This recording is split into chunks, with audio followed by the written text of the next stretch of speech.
सूरी उज्ज्वल महा रत्न त्रय भंडार महावीर कीर्ति की कीर्ति का या आप विस्तार श्री आदि सागर आचार्य की परंपरा सुखकार गौरवान्वित किया उसे नमन करूं शतबार नमन करूं शतबार।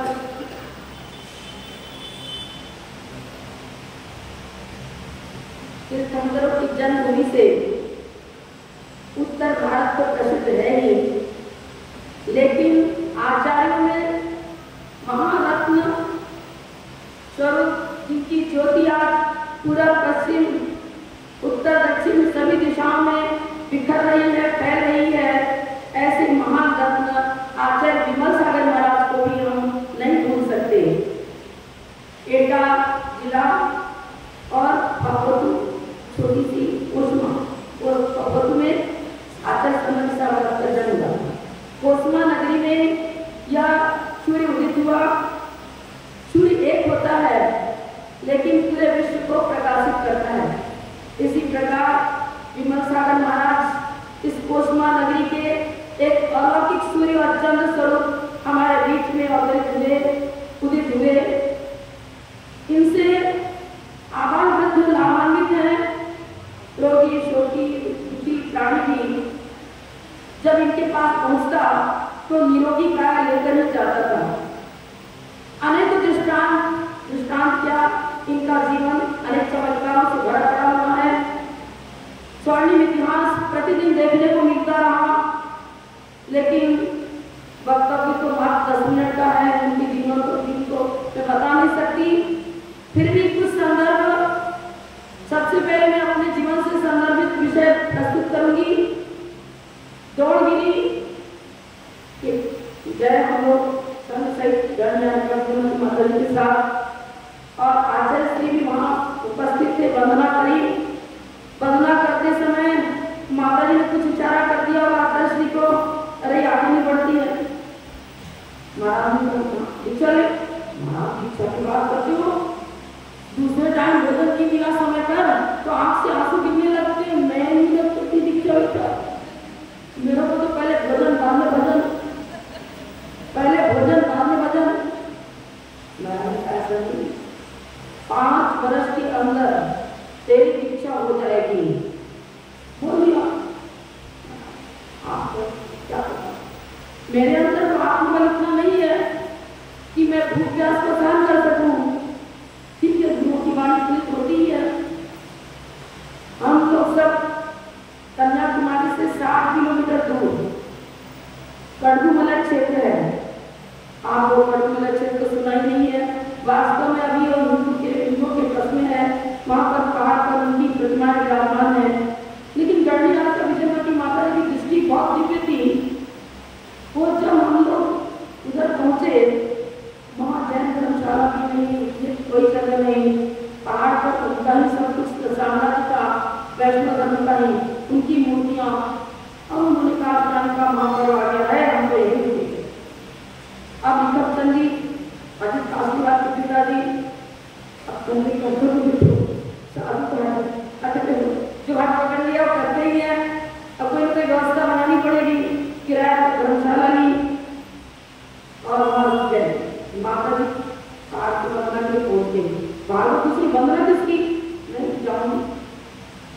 गए वहां पर देखा, चिन्ह तो नजर आ रहा है, कहीं दीवार पर मूर्तियां, घूंघट के ऊपर मूर्तियां। वहां के जो साधु थे पंडित को पूछा, हम लोग श्रवण मलय की यात्रा के लिए इधर तमिलनाडु में आए हैं, तो यहाँ हमारी प्राण संस्कृति भी नजर आती है। आप क्या मुझे दिगंबर मुद्राओं की छवि जहाँ छिपी हुई है उसका दर्शन कराओगे क्या? वो किसी को नहीं पता। उन्होंने अपनी सारी बड़ी बड़ी विशाल एक कागज में विराजमान कर, तो बड़ा प्रतिमा विराजमान कर, गणेश जी की, शिव जी की, कृष्ण जी की,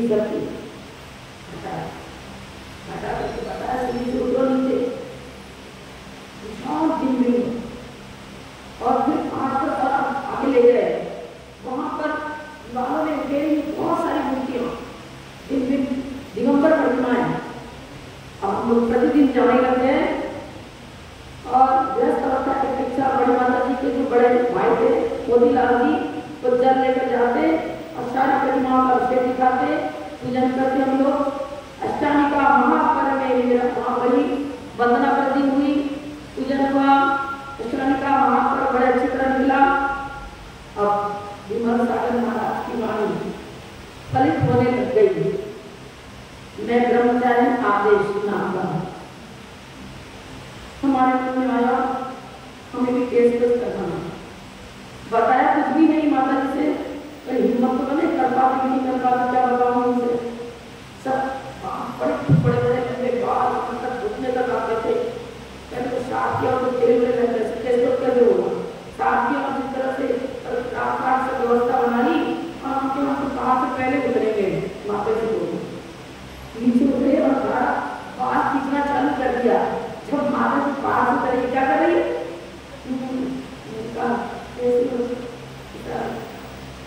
मेरा किया ये काम है कि हम तो पीछे रहेंगे, हम सब कर्मचारी थे, हम तीनों करेंगे। हमारा केस न छुड़ा, उधर अपनी माता जी की ये बैठे हमारा भी करो, इनका भी केस न छूट गया, ये बोले हम तो पीछे रहेंगे, इनका भी हो गया, तीनों का केस न छूट गया। आजमन ब्रह्मचर्य पुष्पानी केस के बाद और वैराग्य बढ़ा। कुंद की तपोभूमि कोंडमले में पहुंचे, वहां पर दीक्षा का भाव हुआ, चुली का दीक्षा ली, फिर मांगी चुंगी से क्षेत्र पहुंचे, वहां आदि का दीक्षा हो गई और आचार्य विमल सागर महाराज की वाणी फलित हुई। 5 वर्ष के अंदर दीक्षा हो गई। ऐसे नित्य ज्ञानी रफ पाषाण को भी मूर्ति बनाने की क्षमता, अति रफ पाषाण। आपको बताया तुम्हें धर्म को लिखी नहीं, स्कूल कॉलेज अटेंड करो, बस इतना करना, बच्चे को पढ़ाना, अच्छे संस्कार डालना। काया पलट गई, दृष्टि से सृष्टि पलटती है। उन्होंने मेरा दृष्टिकोण ही आध्यात्मिक बना दिया अपनी पीछे के बल से। और ये आध्यात्मिक जीवन जो आज में मिला है वो आचार्य विमल सागर महाराज की प्रारंभिक छाप और उसके बाद और अधिक उस पौधे को पनपाने के लिए गढ़नियाल का विजयमती माता जी मिली, उनसे ही दीक्षा हुई और सारा अध्ययन उनसे हुआ। लेकिन प्रथम आशीर्वाद तो आचार्य विमल सागर महाराज जी का रहा। उसी प्रथम बचपन का संस्कार बताऊं, जो 4वीं क्लास की छात्रा थी और विजयमती माता जी गढ़नियाल का विजयमती माता सरवती बाई थी, वो हाई स्कूल में शिक्षिका थी। लेकिन उनका नियम था कि मैं गर्मी छुट्टियों में साधु का दर्शन करने जाऊंगी। विमल सागर महाराज के पास पहुंची, महाराज को क्या करे, बिठा दिया और बात करना चालू कर दिया। किसका? सरवती बाई का।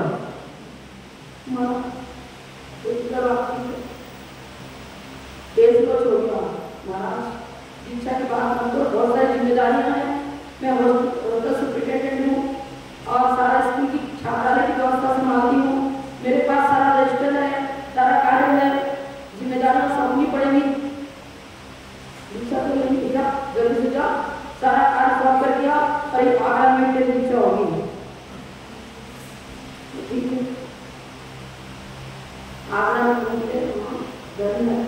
1962 में दीक्षा होगी और मैं तो मिली थी बाद में जन्म विश्राम के बाद। उनका चातुर्मास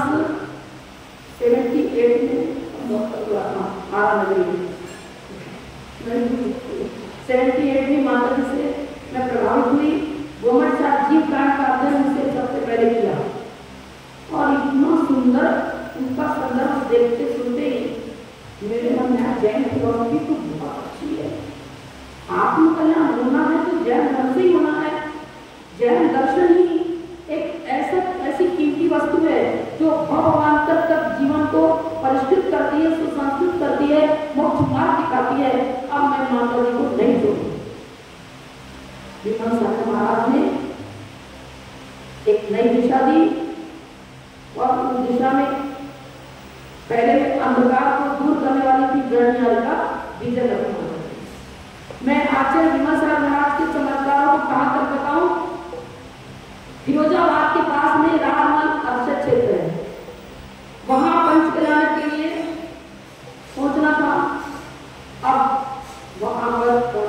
लोग बोला ऐसे छोटे रूप में पंचनाम कराओ, मुझे मत कराना। यहाँ एक ऐसा डाकू रहता, उसका नाम है साहब सिंह डाकू। साहब सिंह डाकू का सरदार साहब नाम था। ये तो धनाढ़ियों को लूटना, पकड़ना, उनकी हत्या कर देना, किसी को लूट पाट के बिना आगे बढ़ने भी नहीं चाहिए। पंचकरण अपना कैसे हो पाएगा? महाराज का सुंदर उत्तर गुरुदेव मुझे याद कर रहे हैं। आज तक कभी दिगंबर साधु का आशीर्वाद मुझे नहीं मिला और गुरुदेव मुझे बुला रहे थे, मुझे जाना ही है।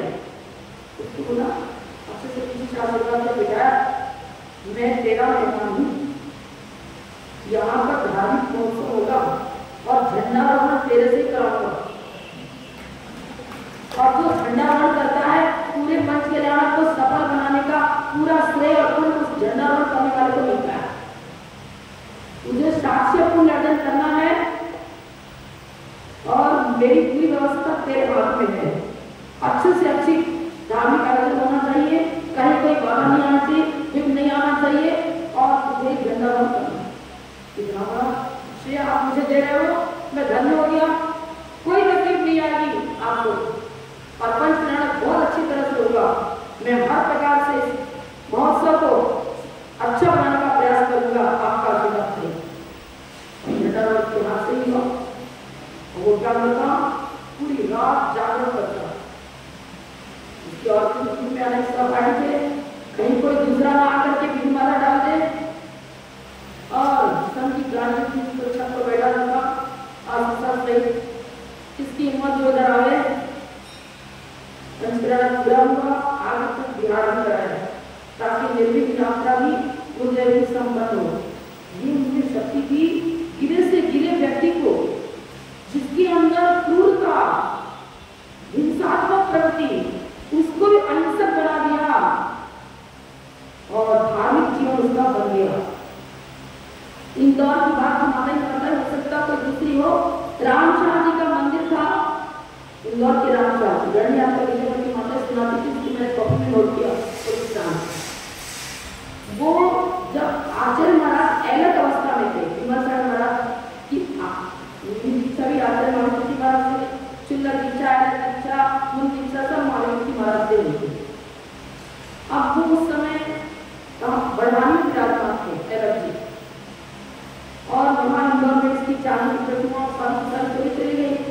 इनका नाम था रामशाह जी, बहुत अच्छे व्यापारी थे।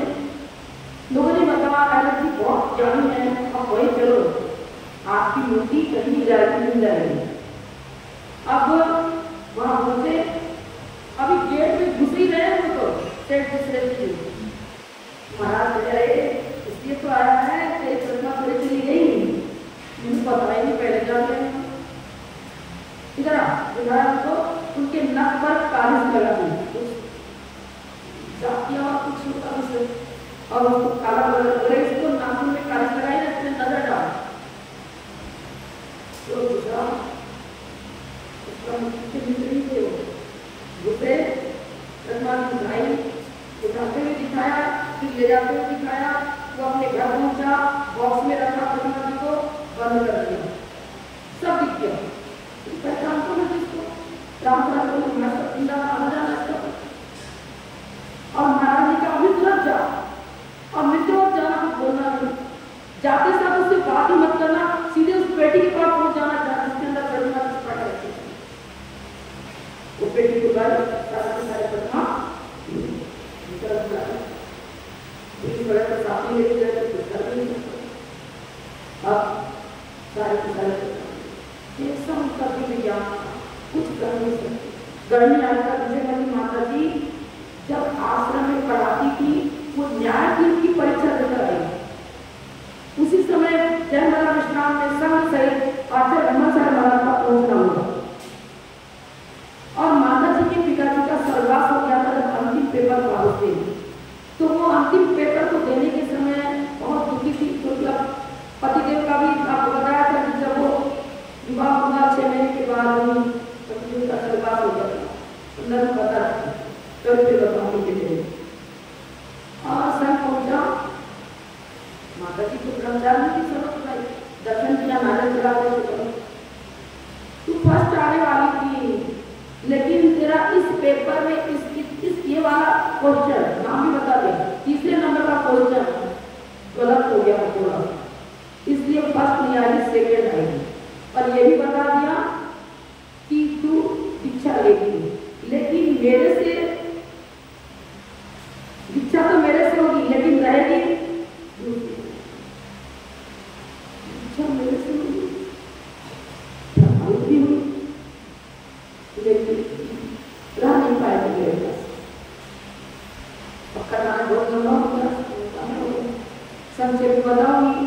दीक्षा आरा में भी बताया मैंने, अब आश्चर्य विमर्शन महाराज तो 1-1 किलो 25-25 किलोमीटर चलते, 20 किलोमीटर चलते, अब चलने का कोई अभ्यास नहीं, माता जी फिर भी क्यों आश्रम चल रहे, खून का छाप पड़ता पैर घुस गए, जिससे आज तक की जमीन में जहाँ जहाँ फंसा रख रहे वहाँ खून भी निकलता जा रहा था, फिर भी साफ किया।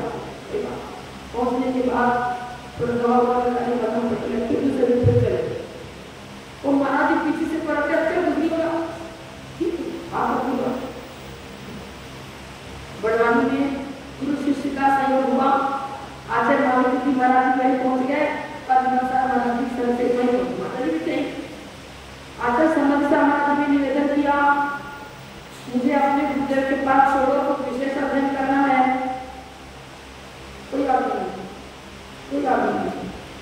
आचार्य महाराज जी महाराज से निवेदन किया, महाराज अपने पास बुला लो, आप कम ज्ञान करते हो, बहुत लंबा लंबा ज्ञान करते हैं, दूसरे की संपत्ति दूसरे की रोटी में मेरा अधिकार नहीं है, दीक्षा गुरु आज्ञा देंगे तो ही तुझे मैं रख सकता हूँ, नहीं तो नहीं। महाराज ने कहा जाप करो सब कुछ हो जाएगा। आचार्य महाराज जी बड़वानी में 5 दिन पर अपना भगवान के विचार सुना है, वहाँ खड़े होकर के दोनों तपस्वी सम्राट और दोनों जाप करते, महाराज ने कहा जाप करो सब कुछ हो जाएगा। चित्राबाई किसी काम से चली गई, संचालिका का घर, चित्राबाई बहुत महान बहुत कटौती का, उसके बिना सीख ही नहीं सकता संग में। अब दोनों ने सोचा अच्छा मौका है, तो महाराज के पास निवेदन किया, आपकी इच्छा उनके पास आधा उनके पास तो जाना है, अरे बात चलो ठीक है। दोनों को लेके गए महाराज किसके पास, मामी जी महाराज के पास, और निवेदन किया महाराज मेरे दोनों शिष्यों को आप अध्ययन कराओ, पढ़ाओ, अपने पास रखो।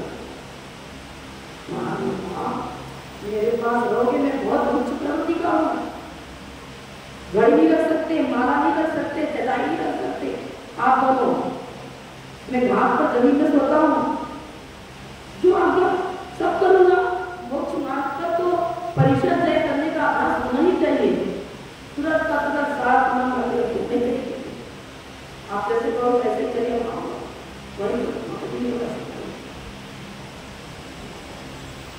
जीवन भर के लिए चढ़ाई करता, घड़ी माला पहले तो महाराज ने रख लिया, फिर माता जी आगे की महाराज को मनाया, अरे इनको तो इतना समझ नहीं पाएंगे टाइम का, तो सारा ठीक है। आपकी मेरी वृत्ति को देखकर मैं जानता हूँ कि आपका लगाव न घड़ी से न माला से, लेकिन आपकी साधना में कुछ संभव है कि तकलीफ आ जाए तो आप घड़ी रख लो, फिर काट कर माला भी रख लो, कोई बात नहीं। इतनी वृत्ति होनी चाहिए, लगा कुछ नहीं है, और साधना बहुत उत्कृष्ट करी। मैं और भी कुछ आपको बताना चाहूंगी, लोहारिया में और कहाँ पर बंधा जी शिक्षित मालूम है ना, और लोहारिया भी आप समझिए राजस्थान का ही है, यहाँ दोनों जगह मंदिर के कुएं सूख गए थे। बंधा जी में मंदिर का पानी सूख गया था कुएं का, और लोहारिया जी के मंदिर का सूख गया था। आचार्य विमल जी महाराज ने लोहारिया में उस कुएं को बिल्कुल कुएं का पानी सूख गया था, दूसरे दिन कुआं बिल्कुल भरा हुआ जल से भरा मिलता है, और फिर उस कुएं का जल कभी भी समाप्त नहीं हुआ, हरा भरा ही बना हुआ। मामी जी महाराज के जैसे बंधा जी का वैसा सुनने आता है, वहाँ कैसा हुआ था, मिर्जापुर में शेर सामने पड़ा,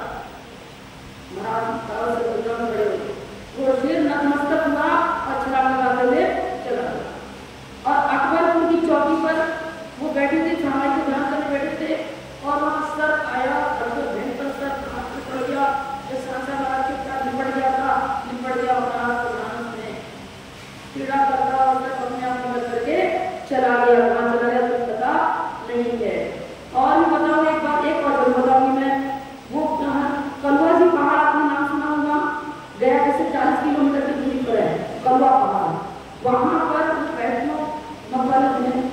अब ये तो हिंसात्मक प्रकृति की चालू हो गई थी, बलि प्रथा चालू हो गई थी। वो बड़ा भगवान की प्रतिमा थी, उसके बड़े पर बकरे को रख करके गला पर रख करके और वहां बलि चढ़ा दी। आचार्य महाराज जब वहां पहुंचे, आचार्य महाराज बहुत द्रवित हुआ उनका हृदय। अपनी प्रतिमा जिनकी प्रार्थना भगवान की प्रतिमा और यहाँ की भयंकर हिंसा, उस हिंसा को रोकने की नहीं होती। ये हिंसा होने के लिए रामनवमी के दिन वो लोग करते थे काम। रामनवमी के दिन वहीं के और रामनवमी के वहां बैठ गए। आग पानी का त्याग करके ये प्रथा मिट्टी नहीं चली। उनके वचन का प्रभाव पड़ा। उन्होंने कहा बलि का सिर्फ पशुओं की हत्या नहीं होती, बलि का अर्थ नैवेद्य, शुद्ध नैवेद्य तैयार करो। आज तुम इसको पशु जिसको मार रहे हो, उसके शरीर में जितने रोम हैं उतनी बार उसी पर्याय में जाकर तुम लोग मारे जाओगे। ये जैन धर्म बताती है और ये अकाट्य सिद्धांत है कि दूसरे को दुखी बनाने वाला स्वयं दुखी ही रहेगा, सुखी नहीं हो सकता। ये मान्यता जो आप लोग अपने जीवन को सुखी बनाने के लिए बलि चढ़ाते हो, कि आपका भ्रम है। उनकी वाणी का कुछ प्रभाव पड़ा और वहां से बलि घटना मिटे। उस समय एक भी बकरे की हत्या उस दिन नहीं हुई और सब मिठाई नैवेद्य लेकर के पहुंचे।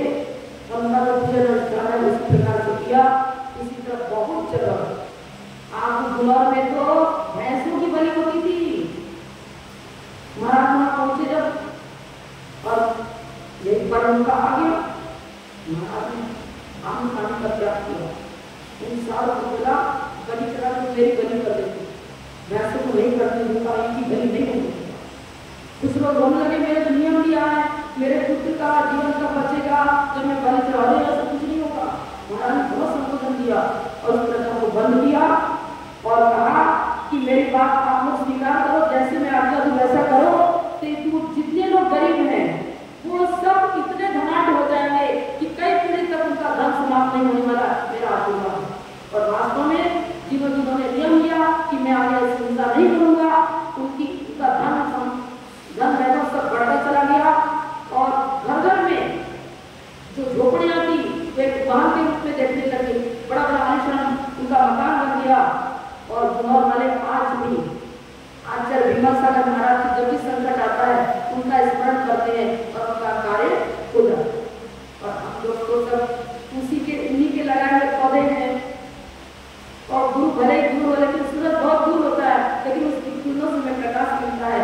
इसी प्रकार गुरुदेव भले ही स्वर्ग में विराजमान है, वैमानिक जो रिद्धिधार देव के रूप में विराजमान है, हमारे देश को आचार्य के रूप में तो नहीं है, लेकिन उनकी ऊर्जा आत्मा में प्राप्त होती है और आशीर्वाद मिलता है। अब गणनी पर संस्कार की बात रही, मैं गणनी का विजयमती माता जी के श्रेष्ठ गुणों को तो अपने इस जीवन में साकार करने में असमर्थ हूँ, क्योंकि मेरा शरीर मुझसे क्या बताया, आपको बताया था ना, शिक्षा लेने तक तो तैयार नहीं, लेकिन गुरुओं की पीछे ने यहाँ तक पहुँचा दिया।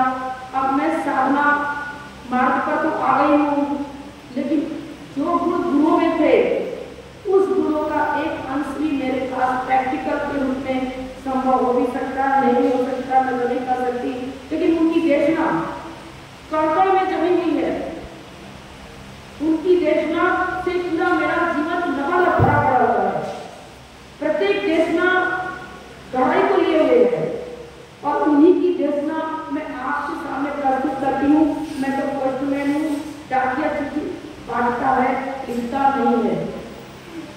मैं हूँ विमल सागर जी महाराज हूँ, महाराज महाराज दर्शन मुझे नहीं थे और गणनी आचार्य विजयमती माता का पश्चिम सम्राट भगवती साहब महाराज कुंभ साहब महाराज के बहुत समय गया साथ में।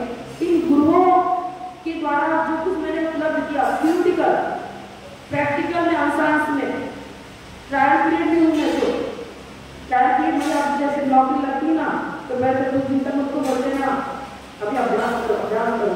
जैसे टीचर ट्रेनिंग होती है, वहाँ ट्रेनिंग पीरियड में रहते हैं ना, तो मैं तो ट्रेनिंग पीरियड भी हमको मानती हूँ, क्योंकि मेरी साधना जैसे दुनिया की प्रकार उस शिक्षा पूरा होनी चाहिए। मैं उस लेवल पर भी नहीं पढ़ पाऊँ कि पास उसमें लिखा है ध्यान मानकर अभी उत्तम शरण की भावना रख रहे हो। जब ये हमारा शरीर उसी प्रकार उत्तम शरण में होगा तो अवश्य कोई गुरु की देशना अमृत का काम करेगी और हमें साक्षात मोक्ष लाभ मिलेगा और अपने जीवन को भैरात्मा से अंतरात्मा परमात्मा बनाते हुए सिद्ध अवस्था को तो जब तक प्राप्त न करूं तब तक ये गुरु की देशना बहुत मेरे साथ रहेगी, अभी भी है और रहेगी। ये अमृत ही होता है जो अजर अमर करना उसे अमृत करते हैं। ये अमृत को ग्लास में लेकर पीने की चीज नहीं है। अमृत मैंने जिनवानी, उन्होंने जिनवानी का वो पान कराया, रसपान कराया, वो रसपान किसी बहुत तक नहीं। जब तक सिद्ध अवस्था प्राप्त नहीं होती है तब तक वो अमृत का पान मेरे साथ बना है और वो देखना मैं इसका आनंद लेती रहूं और उसके अनुसार अपनी चर्या बनाने का प्रयास करती रहूं। इसी भावना के साथ भी चरण में कोटशन नमन करके विराम लेती हूँ। जब लोग परम पूज्य आचार्य श्री मानव जी महाराज की जय, आचार्य श्री हिम्मत सागर जी महाराज की जय, गणनीय